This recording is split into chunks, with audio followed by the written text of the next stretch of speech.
Sono centinaia i cittadini che ci hanno scritto preoccupati per la centrale di via Pusterla. Le loro domande sono cadute nel vuoto e ora il silenzio delle istituzioni, regione in primis, sta diventando assordante.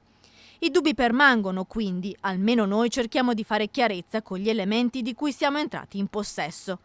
La prima domanda riguarda la sicurezza. C'è il rischio idrogeologico? Secondo più esperti che Rete Veneta ha intervistato, la zona è fortemente a rischio.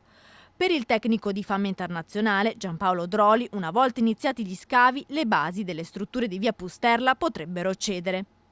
Speriamo che questo studio sia stato preso in considerazione dalla Regione.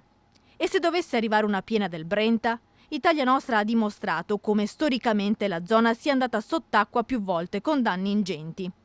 Una terza domanda riguarda la tutela dell'area di via Pusterla, ma, e questa ci è stata rivolta con maggiore frequenza, l'area non è vincolata? La risposta è sì.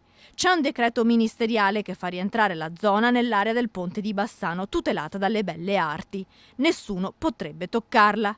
E poi c'è la documentazione sulle ulteriori verifiche che la sovrintendenza, a quanto ci risulta, sta ancora aspettando. Noi, con il nostro lavoro, cerchiamo di fare emergere questi elementi, di più però non possiamo fare. Serve un intervento chiaro della Regione, ma dove sono finiti i politici bassanesi che siedono in Consiglio regionale e in Giunta? Da mesi aspettiamo un loro riscontro. Ora fatevi avanti.